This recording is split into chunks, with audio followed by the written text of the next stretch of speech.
Hi అండి, నమస్తే. ఈరోజు నేను వినిపించబోయే కథ రాపర్తి అనురాధ గారు రచించిన ఏసీపీ సింగం ప్రేమలో పడ్డాడు 50వ భాగము. ఇక కథలోకి వెళితే, పోలీస్ ఆఫీసర్పై మర్డర్ అటాక్ జరిగింది అంటే అది చిన్న విషయం కాదు. ఈ పని ఎవరు చేశారో వాళ్ళు సామాన్యులై ఉండరు. రమేష్పై దాడి చేయటానికి ఏదో బలమైన కారణం ఉండే ఉంటుంది. తనకి ఇంకా ప్రమాదం పొంచి ఉంది. అందుకే అతడి విషయం బయటకు రానివ్వలేదు. సీక్రెట్గా ట్రీట్మెంట్ జరుగుతుంది. అలాగే సంఘటన స్థలంలో పరిశీలన కూడా బయట పెట్టకుండా జరుగుతుంది. అక్కడ పెద్దగా ఎలాంటి ఆధారాలు లభ్యం కాలేదు. ఒక ఇంక్ పెన్ దొరికింది. బ్లడ్ శాంపిల్ సేకరించారు. కొన్ని ఫుట్ ప్రింట్స్, ఫింగర్స్ ప్రింట్స్ దొరికాయి. రమేష్పై అటాక్ చేసిన వెపన్ కానీ ఇంకే ఎవిడెన్స్ కానీ లేవు అని సమాచారం అందించి లభ్యమైన వాటిని తీసుకుని ఫోరెన్సిక్ ల్యాబ్కి తీసుకువెళ్లారు. రమేష్కి స్పృహ లేదు. అక్కడ ఉన్న ఎవరికీ మనశ్శాంతి లేదు. విజయ్ మైండ్ చుట్టూ విఆర్ తిరుగుతూ ఉన్నాడు. ఈ పని విఆర్ చేయించాడు ఏమో. వాడు తప్ప రమేష్కి ప్రత్యేక శత్రువు ఎవరుంటారు అని ఆలోచిస్తూ ఉన్నాడు. కళ్యాణ్ ఆలోచన అందుకు విరుద్ధంగా ఉంది. విఆర్ కాదు. వాడికి రమేష్పై ఎలాంటి డౌట్ లేదు. ఒకవేళ డౌట్ ఉన్నా వాడు హాస్పిటల్లో ఉన్నాడు. వాడి ఫ్రెండ్ అక్కడే ఉన్నాడు. రమేష్పై అటాక్ చేసింది వాడైతే కాదు. మరి ఎవరు వాడిని చంపాలి అని చూసింది? అసలు రమేష్ని చంపాల్సిన అవసరం ఎవరికి ఉంది అని ఆలోచిస్తూ కూర్చున్నాడు. ఆ రోజు గడిచింది. మరుసటి రోజు ఉదయాన్నే రమేష్లో కదలిక వచ్చింది. ఒక రకంగా అదృష్టమని చెప్పొచ్చు. అనుకున్న దానికంటే వేగంగా రిజల్ట్స్ కనిపిస్తుంది. డాక్టర్స్ పరిశీలించి రమేష్ కోలుకునే అవకాశాలు ఎక్కువ ఉన్నాయి. తొందరలో అతడికి మెలకువ రావచ్చు. ఇంకే ప్రాబ్లం లేదు. బెటర్ రిజల్ట్ ఉంది. మేము ట్రీట్మెంట్లో ఎలాంటి నిర్లక్ష్యం చేయకుండా జాగ్రత్తలు తీసుకుంటాము అని చెప్పటంతో అంతా హమ్మయ్య అనుకున్నారు. కళ్యాణ్కి ప్రాణం వచ్చినట్టు అనిపించింది. థ్యాంక్స్ డాక్టర్ అని చెప్పి రమేష్ ఉన్న గదిలోకి అతడు ఒక్కడే వెళ్ళటం జరిగింది. రమేష్ స్పృహలో లేడు. మెలకువ రావటానికి టైం పడుతుంది. కాకుంటే ప్రాణాపాయం తప్పింది. అందుకు సంతోషం. కళ్యాణ్ రమేష్ పక్కకు వెళ్ళి అతడికి వినిపించేలా చెబుతున్నాడు. రమేష్, నీకు ఏం కాదురా. నేను ఉన్నాను. నిన్ను కాపాడుతాను. నీ ఈ పరిస్థితికి కారకులు ఎవరైనా సరే వాళ్ళ అంతు చూస్తాను. నువ్వు దిగులు పడకు. కళ్యాణ్ మాట అంటే మాటే. నీకు ఏమీ కాదు. నిన్ను కాపాడతా అంటూ ఎంతో ఎమోషన్ అవుతూ చెబుతుంటే రమేష్ పల్స్ రేటు పెరిగింది. అతడు కళ్యాణ్ మాటలకి రెస్పాండ్ అవుతూ ఇబ్బందిగా కదులుతూ ఉన్నాడు. అంతే. కళ్యాణ్ కంగారుగా రమేష్ చేయి పట్టుకుని, రమేష్ టెన్షన్ అవ్వకు, నీకేం కాలేదు, నేను ఇక్కడే ఉన్నాను, ప్లీజ్ రిలాక్స్ అని చెబుతూ ఉన్నా అతడు కంట్రోల్ అవ్వకుండా ఇబ్బందిగా కదులుతూ చేతులు కాళ్ళు కొట్టుకుంటూ ఉన్నాడు. అది చూసి బయట ఉన్న వాళ్ళు డాక్టర్ని పిలిచారు. డాక్టర్ కంగారుగా వచ్చి చెక్ చేసి ఇంజెక్షన్ చేస్తూ ఆక్సిజన్ లెవెల్ పెంచుతూ కంగారుగా పరీక్షిస్తూ ఉన్నారు. కళ్యాణ్ భయంగా, ఏమైంది డాక్టర్? రమేష్ ఎందుకు ఇలా అవుతున్నాడు? ప్రమాదం ఏమీ లేదుగా అని అడుగుతుంటే డాక్టర్ రమేష్ని పూర్తిగా కంట్రోల్లోకి తెస్తూ, ఏం కాలేదు సార్, అతడికి మీతో అటాచ్మెంట్ ఎక్కువ ఉంది. మీతో మాట్లాడాలి అని ఏదో చెప్పాలి అని అతడి బ్రెయిన్ అలర్ట్ చేస్తుంది. ఇప్పుడు ఉన్న హెల్త్ పరిస్థితుల్లో టెన్షన్ అవ్వకూడదు. అందుకే ఒక్కసారిగా రియాక్షన్ ఇలా కంగారు కలిగించింది. సమస్య ఏమీ లేదు, మీరు కంగారు పడకండి అని చెప్పాడు. కళ్యాణ్ రమేష్ చేయి పట్టుకుని ధైర్యం చెబుతూ, నీకేం కాదు, టెన్షన్ అవ్వకు రమేష్, నేను ఇక్కడే ఉంటాను. ఓకే, రెస్ట్ తీసుకో ప్లీజ్ అని అతడికి వినిపించేలా చెబుతూ బయటకు వచ్చేసే ప్రయత్నం చేస్తుంటే రమేష్ స్వరం వినిపించింది. Sir, Swapna sir, please save him అంటూ అర్థం కాని మాటలు పొడి పొడిగా మాట్లాడుతూ పూర్తిగా మత్తులోకి వెళ్ళిపోయాడు. ఆ మాటలు కళ్యాణ్కి వినిపించాయి. అతడు ఏంటి అని కంగారుగా అడిగాడు. రమేష్ నుండి రిప్లై లేదు. అతడు మాట్లాడే అవకాశం లేదు అని డాక్టర్స్ చెబుతూ కళ్యాణ్ని బయటకు తీసుకువచ్చేశారు. కళ్యాణ్ మనసులో అనుమానం మొదలైంది. బయట ఉన్న విజయ్ కంగారుగా, కళ్యాణ్ ఈ అటాక్ చేసింది విఆర్ అయి ఉంటాడు. వాడే రమేష్ని చంపాలి అని చూస్తాడు. ఎందుకంటే విశాఖలో మిన్నీని ముందుగా సేవ్ చేసింది రమేష్. అలాగే నీ ప్రతి విషయంలో రమేష్ సహకారం ఉంది. అందుకే వాడిని టార్గెట్ చేసి ఉంటారు అని చెబుతుంటే కళ్యాణ్ అన్నవైపు చూసి, అదే నిజమైతే వియాన్ని ఎవరు కాపాడలేరు, కానీ నాకెందుకో వాడు కాదు అనిపిస్తుంది. నువ్వు నీ ఎంక్వైరీ చెయ్యి, నేను కూడా తెలుసుకుంటాను. ఇప్పుడైతే రమేష్కి ప్రమాదం లేదు అని డాక్టర్స్ చెబుతున్నారు. అందుకు సంతోషం.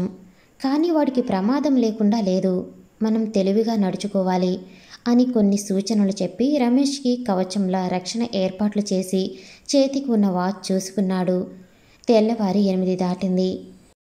ఇంటి వద్ద ఉన్న మిన్ని చాలా కంగారు పడుతూ ఉంటుంది. నేను తనతో కనీసం మాట్లాడలేదు.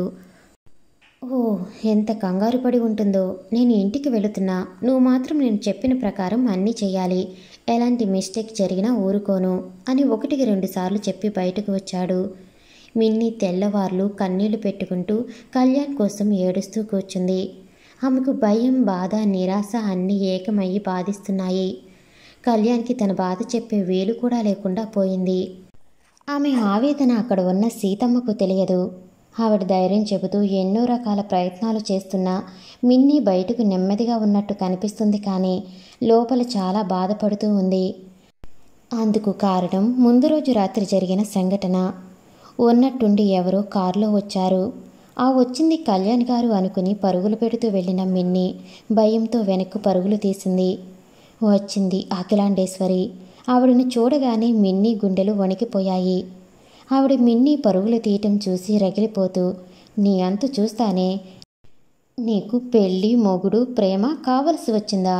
నీకు ఎలాంటి అండా లేకుండా చేస్తానే, నిన్ను మళ్ళీ నా కాళ్ల వద్దకు తెచ్చుకుని ఈ అఖిలాండేశ్వరి అంటే ఏంటో చూపిస్తా అని మనసులో శపథం చేసుకుని కోపాన్ని కంట్రోల్ చేసుకుని సుగుణ ఎక్కడ ఉందో అన్నట్టు చూస్తుంటే ఆమె ఎదురుగా సుగుణ, సీతమ్మ వచ్చి నిలుచున్నారు. సుగుణ కొడుకు ఆర్డర్ ప్రకారం ఆమెతో మంచిగా మాట్లాడుతూ, రావదినా, ఎంతకాలానికి ఎంత అదృష్టం, నువ్వు నా ఇల్లు వెతుక్కుంటూ వచ్చావు అని సంతోషపడుతున్నట్టు ఆహ్వానం పలికింది. అదంతా చూస్తున్న సీతమ్మ షాక్ అయ్యింది. అఖిలాండేశ్వరి మంచితనం నటిస్తూ, ఎలా ఉన్నావు సుగుణ, నిన్ను చూడాలి, నీతో మంచి చెడు మాట్లాడాలి అని వచ్చాను అంటూ ఆవిడతో ఇంట్లో అడుగు పెడుతుంటే కనకారావు గుండెల్లో దడపుడుతుంది. ఈవిడ సింహం గుహలోకి ఎంతో ధైర్యంగా అడుగు పెడుతుంది. ఈ సింగం ప్రస్తుతం బయట బిజీగా ఉన్నాడు అని ఇన్ఫర్మేషన్ అయితే ఉంది. అతడు ఇంట్లో లేకపోతే మాత్రం ఇప్పుడు రావచ్చుగా, నాకు బ్యాడ్ టైం మూడినట్టు ఉంది దేవుడు అని గొనుగుతూ బయటే భయంగా నిలుచుని ఉండిపోయాడు. సుగుణ గారు సీతమ్మని ఆ అమ్మాయి దగ్గర ఉండమని చెప్పి పంపించారు. ఆవిడ అఖిలాండేశ్వరి వైపు అనుమానంగా చూస్తూ, అలాగే అండి అని వెళ్ళింది. కానీ మిన్ని వద్దకు వెళ్లకుండా వాళ్ళు ఏం మాట్లాడతారు అని చాటుగా నిలుచుని చూస్తూ ఉంది. మిన్ని కూడా భయంగా ఒక చోట నిలుచుని, వాళ్ళు ఏం మాట్లాడుతున్నారు, అసలు పెద్దమ్మ ఇక్కడికి ఎందుకు వచ్చింది, నన్ను తీసుకుపోతుందేమో, కళ్యాణ్ గారు కూడా ఇక్కడ లేరు, నాకు భయం వేస్తుంది అని దాక్కుని ఒక దయ్యాన్ని చూస్తున్నట్టు చూస్తూ ఉంది. ఆమె అక్కడ ఉంది అని సుగుణి గారు గమనించలేదు, కానీ అఖిలాండేశ్వరి చూసింది. తనని చూసి జ్యోతి అంతలా భయపడటం ఆవిడికి సంతోషం అనిపించింది. జ్యోతిని ఇంకా బాధ పెట్టాలి అని దారుణమైన మాటలు అంటూ ఉంది. ఏంటిది సుగుణ, నీ ఇంటికి శని పట్టుకుంది, నీ కోడల రూపంలో అడుగుపెట్టిన శని ఎవరిని బ్రతకనివ్వదు, చూస్తూ ఉండు, అందరూ నష్టపోతారు. మొదట కళ్యాణ్ గాయాలు పాలు అయ్యాడు, ఇప్పుడు విజయ్ కాలు వెరక్కొట్టుకున్నాడు. ఎవరి వల్ల? ఆ జ్యోతి వల్ల కాదా? ఇంకా ఆ శని ఎన్ని అరిష్టాలు తెస్తుందో ఏమో. ఇలా ఎంతకాలం చెప్పు. నేను అయితే జాగ్రత్త పడి ఒక గదిలో పడేసి నా ముందుకి రానివ్వకుండా జాగ్రత్తలు తీసుకుని నన్ను నా వాళ్ళని కాపాడుకున్నాను. కానీ నీకు తప్పటం లేదు. విశాఖలో ఏదో గందరగోళం జరిగింది అంటగా, ఎవరికి ఏమీ కాకపోవటం నీ అదృష్టం అనే చెప్పొచ్చు. నిన్ను చూసి పరామర్శించే వరకు నాకు శాంతి లేదు అనుకో అని నోటికి వచ్చిన మాటలు అంటుంటే మిన్ని కన్నీళ్లు పెట్టుకుంటూ ఎంతో బాధగా చూస్తూ అత్త ఏమంటారు అన్నట్టు చూస్తుంది. ఆవిడ తన కోసం మంచిగా అంటారు, నేను శని కాదు అని చెప్తారు అని ఆశగా చూస్తున్న మిన్ని ఊహించిన మాటలు అత్తయ్య నోటి నుంచి వినింది. ఏం చేయాలి వదినా, నాకు నిజంగానే తప్పటం లేదు. ఆ శని పట్టుకుంది కానీ వదలటం లేదు. కళ్యాణ్కి చెబితే వినడు, సరికదా, నాతోనే గొడవ పడతాడు, నన్ను నిందిస్తాడు. అందుకే ఓపిక పడుతున్నా. నాకైతే ఎప్పుడు ఈ దరిద్రం వదులుతుందో అన్నట్టు ఉంది. మా అక్కయ్య ఫోన్ చేసి అబ్బాయికి ఏమంది అని అడుగుతుంటే ఏం కాలేదు అని సర్ది చెప్పాను. కానీ ఇంట్లో ఉన్న శని కోసం చెప్పలేకపోయాను. వాడి సంతకాలు ఏవో చేయించి నీకు ఇచ్చేస్తాను. ఆ తర్వాత నువ్వు ఆ అమ్మాయి బారి నుండి నా కొడుకుని రక్షించాలి అని కన్నీళ్లు పెట్టుకుంటూ నటిస్తుంటే అఖిలాండేశ్వరి చాలా సంతోషపడింది. కానీ మిన్ని మనసు మొక్కలు అయ్యేలా చేసింది ఆవిడ మాటలు. ఆమె తట్టుకోలేకపోయింది. ఏంటా అత్తయ్య, మీరు కూడా నన్ను పెద్దమ్మ అన్నట్టు శని అనుకుంటున్నారా? నన్ను కళ్యాణ్ గారికి దూరం చేయాలి అని చూస్తున్నారా? అంటే మీకు నా మీద ప్రేమ లేదా? అయ్యో, నేనేం చేయాలి అని ఏడుస్తూ మౌనంగా చూస్తూ ఉంది. అఖిలాండేశ్వరి అనుకుంది, చాలు ఈ మాత్రం రచ్చ చేశాను, ఇంక మంట రగులుతుంది అనుకుని, సరే సుగుణ జాగ్రత్త, నీకు ఒక్కడే కొడుకు, పాపం వాడికి ఏమైనా అయితే ఏం గాను, ఆ దరిద్రం వాడి భారీగా ఉన్నంత వరకు ఏదో ఒక ప్రమాదం వెంట పడుతుంది. కళ్యాణ్ క్షేమంగా ఉండాలి అంటే జ్యోతి వాడితో ఉండకూడదు, అంతే. నాకు అనిపిస్తుంది మీరంతా మా ఇంటికి వచ్చేస్తే మీకు సమస్య పోతుంది. నాకు ఎలాగో అలవాటే కాబట్టి నేను చూసుకుంటా. నెమ్మదిగా కళ్యాణ్కి ఆ జ్యోతి మాయ వదిలేలా చేద్దాం, ఏమంటావ్ అని అడిగింది. సుగుణ్ గారు తడబడుతూ, ఏదో ఒక ఆలోచన చేద్దాం వదినా, నువ్వన్నట్టు అక్కడికి వచ్చే ప్రయత్నం చేస్తాను, అందుకు తగ్గ మార్గం కనిపించాలిగా అని బదులు ఇచ్చింది. ఆవిడ నవ్వుతూ, వస్తారులే, అందుకు అవకాశం కూడా ఉంది అని మధుని తలచి, విజయ్ ప్రేమ పేరుతో మీరు అంతా నా నిలయం చేరుకుంటారు, అంతా చెల్లాచెదురు అయిపోతారు అనుకుని, సరే ఇంకా నేను వెళ్ళొస్తా, కళ్యాణ్ వస్తే లేనిపోని సందేహం వస్తుంది అని చెప్పి జ్యోతి ఉన్న వైపు ఒక లుక్కేసి నవ్వుకుంటూ బయటకు వెళ్ళిపోయింది. అప్పటి వరకు బిక్కుబిక్కుమంటూ చూస్తున్న కనకారావు నిమిషం ఆలస్యం చేయకుండా కాల్ స్టార్ట్ చేసి తీసుకుపోయాడు. మిన్ని వాళ్ళ మాటలు విని ఎంతో బాధపడుతూ ఉండిపోయింది. సీతమ్మ భరించలేనట్టు నోరు నొక్కుకుంటూ, ఇంత దారుణమైన మాటలా, ఈ చిన్నదానిపై ఇన్ని నిందలా, పాపం పిచ్చిది, ఈ మాటలు వింటే తట్టుకోలేదు, కళ్యాణ్ బాబు రాగానే విషయం చెప్పాలి, మీ అమ్మగారు మిన్ని పాప పట్ల వ్యతిరేక భావంతో ఉన్నారు, అఖిలాండేశ్వరితో చేతులు కలిపి ఆవిడ మాటలు వింటున్నారు అని చెప్పాలి అని కోపంగా, పాపం మిన్ని ఎక్కడ ఉందో అని వెతుక్కుంటూ వెళ్ళింది. సుగుణ అనుకూడని మాటలు అన్నాను, నా కోడలు దేవత, కానీ నేను ఈ దెయ్యం ముందు తప్పుగా మాట్లాడాను, నన్ను క్షమించి మిన్ని అనుకుని ఆవిడ కూడా మిన్ని ఎక్కడ ఉందో ధైర్యం చెప్పాలి అని వెతుక్కుంటూ వెళ్ళింది. మిన్ని దారుణమైన మాటలు విని చాలా బాధపడింది. నా కళ్యాణ్ గారికి నేను నిజంగా చెడు చేస్తానా? నా వల్ల ఆయనకి ఏమైనా అవుతుందా? నేను ఆయన లేకుండా ఉండలేను, ఆయన కూడా ఉండలేరు, మరి మమ్మల్ని ఎందుకు దూరం చేయాలి అని చూస్తున్నారు అని కన్నీళ్లు పెట్టుకుంటూ గదిలోకి వెళ్ళిపోయింది. ఆమెను వెతుకుతూ వెళ్ళిన సుగుణ, సీతమ్మ, మిన్ని ఏడవటం చూసి అఖిలాండేశ్వరి వచ్చింది. ఆమెను చూసే మిన్ని భయంతో ఏడుస్తుంది అనుకున్నారు ఇద్దరూ ఒకేసారి. ఆమె వద్దకు వెళ్ళి ఓదారుస్తూ ఉన్నారు. మీ పెద్దమ్మ వచ్చింది అని భయపడకు, ఆవిడ వెళ్ళిపోయింది, మళ్ళీ రాదు అని ధైర్యం చెబుతున్నారు. మరోవైపు సీతమ్మకి సుగుణ గారిపై ఎక్కడ లేని కోపం వస్తుంది. మిన్ని కళ్ళు తుడుచుకుని, సరే నాకు నిద్ర వస్తుంది అని చెప్పి వాళ్ళని పంపించి ఆమె ఒంటరిగా కూర్చుని ఏడుస్తూ అత్తయ్య పెద్దమ్మ అన్న మాటలు గుర్తు చేసుకుని చాలా ఏడ్చింది. సీతమ్మ కాసేపు తర్వాత వచ్చి కూర్చుని మిన్ని ఇంకా మేలుకుని ఉండటం చూసి ధైర్యం చెబుతూ అక్కడే ఉంది. తెల్లవారుజామున సీతమ్మకి నిద్ర పట్టేసింది.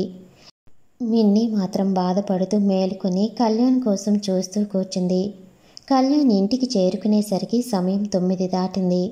సీతమ్మ మిన్నిని ఫ్రెష్ అవ్వమని చెప్పింది. ఆమె బెడ్ దిగలేదు, కాఫీ తెచ్చి ఇచ్చినా తాగలేదు. కళ్యాణ్ వస్తే తప్ప మిన్ని కంట్రోల్ అవ్వదు అని ఆమెను ఇంకా ఇబ్బంది పెట్టలేదు. అంతలో కళ్యాణ్ వచ్చాడు. అతడు రావటం చూసి సీతమ్మ అమ్మయ్య అనుకుంది. సుగుణ్ గారు ముందుగా కళ్యాణ్ని కలిసి విషయం చెప్పారు. రాత్రి అఖిలాండేశ్వరి వచ్చింది అని, ఆమెను చూసి మిన్ని చాలా భయపడింది అని. అంతే, అతడికి ఇంకా కంగారు కలిగింది. హో నో, మిన్ని చాలా భయపడుతుంది, నేను ఆలస్యం చేశాను అని ఆమె ఉన్న గది వద్దకు చేరుకున్నాడు. సీతమ్మ దూరంగా నిల్చుని చూస్తూ ఉంది. కళ్యాణ్ వచ్చేసరికి మిన్ని చాలా నీరసించిపోయి ఎంతో భయపడిపోయి ఉన్నట్టు కనిపించింది. అతడు ఆమెను అలా చూసి చాలా కంగారు పడ్డాడు. మిన్నీ కళ్యాణ్ రాక చూసి ఒక్కసారిగా గట్టిగా ఏడుస్తూ వెళ్ళి అతన్ని హత్తుకుంది.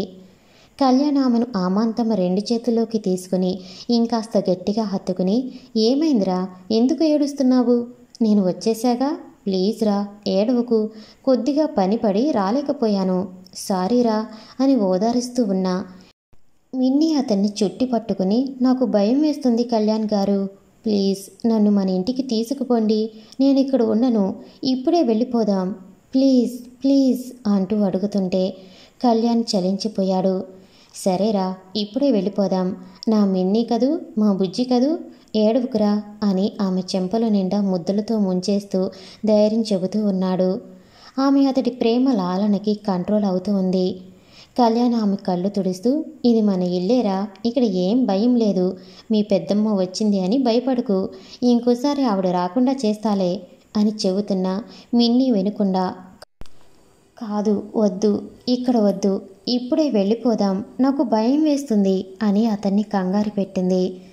కళ్యాణ్, సరే ఇప్పుడే వెళ్ళిపోదాం, భయపడకు అని గట్టిగా బయట ఉన్న సీతమ్మకి వినిపించేలా పిలిచాడు. ఆవిడ కంగారుగా వచ్చింది. మనం వెళ్ళాలి, మీరు అమ్మకి చెప్పండి, నేను ఒక 10 నిమిషాల్లో మిన్నీని తీసుకుని వస్తాను అని చెప్పాడు. ఆవిడ కూడా అమ్మయ్య అనుకుని, సరే బాబు, మిన్నీ పాప ఇక్కడ ఇష్టపడలేదు, వెళ్ళిపోదాం, కాస్త కాఫీ తాగండి, మీరు రాత్రంతా రెస్ట్ లేకుండా ఉన్నట్టు తెలుస్తుంది అని అడిగింది.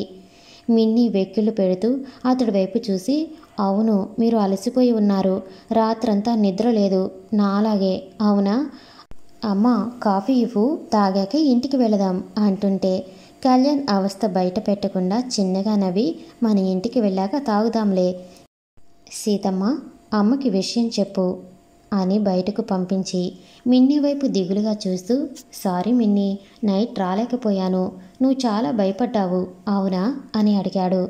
ఆమె కళ్యాణ్ గుండెని చుట్టుకుని, అవును అండి, చాలా భయం వేస్తుంది, అందుకే ఇక్కడ వద్దు అంటున్నా, నాకు మిమ్మల్ని దూరం చేసుకోవటం ఇష్టం లేదు, నేను బ్రతకను మీకు దూరం అయితే, పెద్దమ్మ నన్ను చాలా కోపంగా చూసింది అండి, భయం వేసింది నాకు అని ఏదో చెప్పాలి అనుకుంది. కళ్యాణ్ ఆమె మాటలు ఆపు చేసే ప్రయత్నంగా ఆమె అదరాలు అందుకుని ధైర్యాన్ని ఇచ్చే ముద్దు పెట్టాడు. ఆమె భయం బాధగా మారి అతన్ని అల్లుకుపోయింది. కాసేపు అతడి కౌగిలిలో కరిగిపోయింది. ఇప్పుడు ఆమె గుండె నెమ్మదిగా కొట్టుకుంటూ ఉంది. కళ్యాణ్ ఆమెను కంట్రోల్ చేసి బయటకు తీసుకువచ్చాడు. మిన్నీ అత్తయ్య వైపు చూడలేదు. ఆవిడ విషయం తెలియక ఇవాళ ఉండి రేపు వెళ్ళొచ్చుగా అని అడిగింది. మిన్నీ కంగారుగా కళ్యాణ్ని పట్టుకుంది. అతడు లేదులే అమ్మా, ఇక్కడ ఉండటం మంచిది కాదు, వెళ్ళాలి అని తర్వాత మాట్లాడతా అని చెప్పి అక్కడి నుండి కదిలాడు. మిన్నీ అత్తయ్య మాటలు మనసులో పెట్టుకుని వెళతాను అత్తయ్య అని చెప్పలేక చెప్పి వెళ్ళి కారు ఎక్కింది.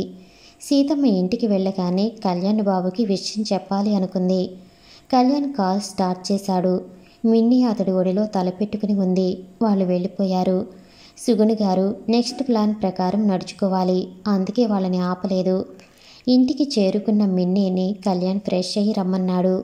ఆమె తన ఇల్లు అనుకుంటున్న ఇంటికి వచ్చాక కాస్త ధైర్యం తెచ్చుకుని స్నానం చేసి వచ్చింది. కళ్యాణ్ చాలా అలసిపోయి ఉన్నాడు. ఆమె వచ్చేలోగా అతడు కూడా ఫ్రెష్ అయి వచ్చాడు. సీతమ్మ ఇద్దరికీ కాఫీ చేసి తెచ్చింది. కళ్యాణ్ మిన్నీ కళ్ళు నీరసంగా ఉండటం చూసి దిగులుగా చూస్తూ కాఫీ అందుకున్నాడు. మిన్నీ కాఫీ తాగుతూ, కళ్యాణ్ గారు తాగండి అని అడిగింది. అతడు తాగాడు. మిన్నీ బెడ్ మీద కూర్చుని ఉంది.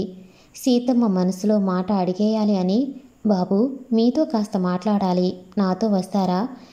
మిన్నీ పాప నువ్వు రెస్ట్ తీసుకోవాలి, రాత్రంతా నిద్రపోలేదు, బాబు ఇప్పుడే వస్తారు అని చెప్పింది. మిన్నీ సరే అని బెడ్ మీద పడుకుంది. కళ్యాణ్ ఆమెకు ఇప్పుడే వస్తా అని చెప్పి బయటకు వచ్చాడు. అతన్ని పట్టుకుని సీతమ్మ ముందు రోజు విన్న మాటలు అన్నీ చెప్పింది. కళ్యాణ్ తట్టుకోలేకపోయాడు. ఆవిడ అన్ని మాటలు అనిందా? ఎంత ధైర్యం, మా ఇంటికి వచ్చి మరీ మాటలు అంటుందా? చెప్తా ఆవిడ సంగతి అంటుంటే, సీతమ్మ ఆవిడ మాత్రమే కాదు బాబు, మీ అమ్మగారు కూడా అని గుర్తు చేసింది.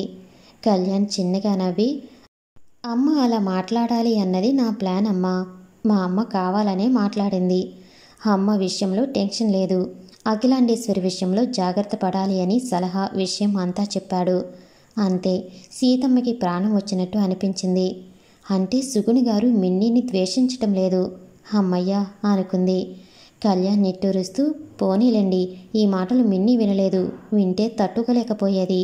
మీరు తన దగ్గర ఇంకా ఈ టాపిక్ రాకుండా చూసుకోండి అని బెడ్రూమ్కి వచ్చాడు. మిన్ని కళ్యాణ్ వైపు చూసింది. అతడు ఎందుకో చాలా ఫీల్ అవుతూ ఆమెను చుట్టుకుని ఇంకోసారి చెప్పాడు. ఆమె అతన్ని హత్తుకుని, మీరు అలసిపోయినట్టు ఉన్నారు, నిద్రపోండి కాసేపు అని ఆమె పైకి లాక్కుంది. కళ్యాణ్ మిన్నీని చుట్టి పట్టుకుని అలాగే నిద్రలోకి జారుకున్నాడు. ఆమె మాత్రం అతన్ని రెప్పవేయకుండా చూస్తూ, మీకు ఏమీ కానివ్వను అండి, నాకు మీ క్షేమం ముఖ్యం అనుకుంటూ కొంత సమయంకి ఆమె కూడా నిద్రపోయింది.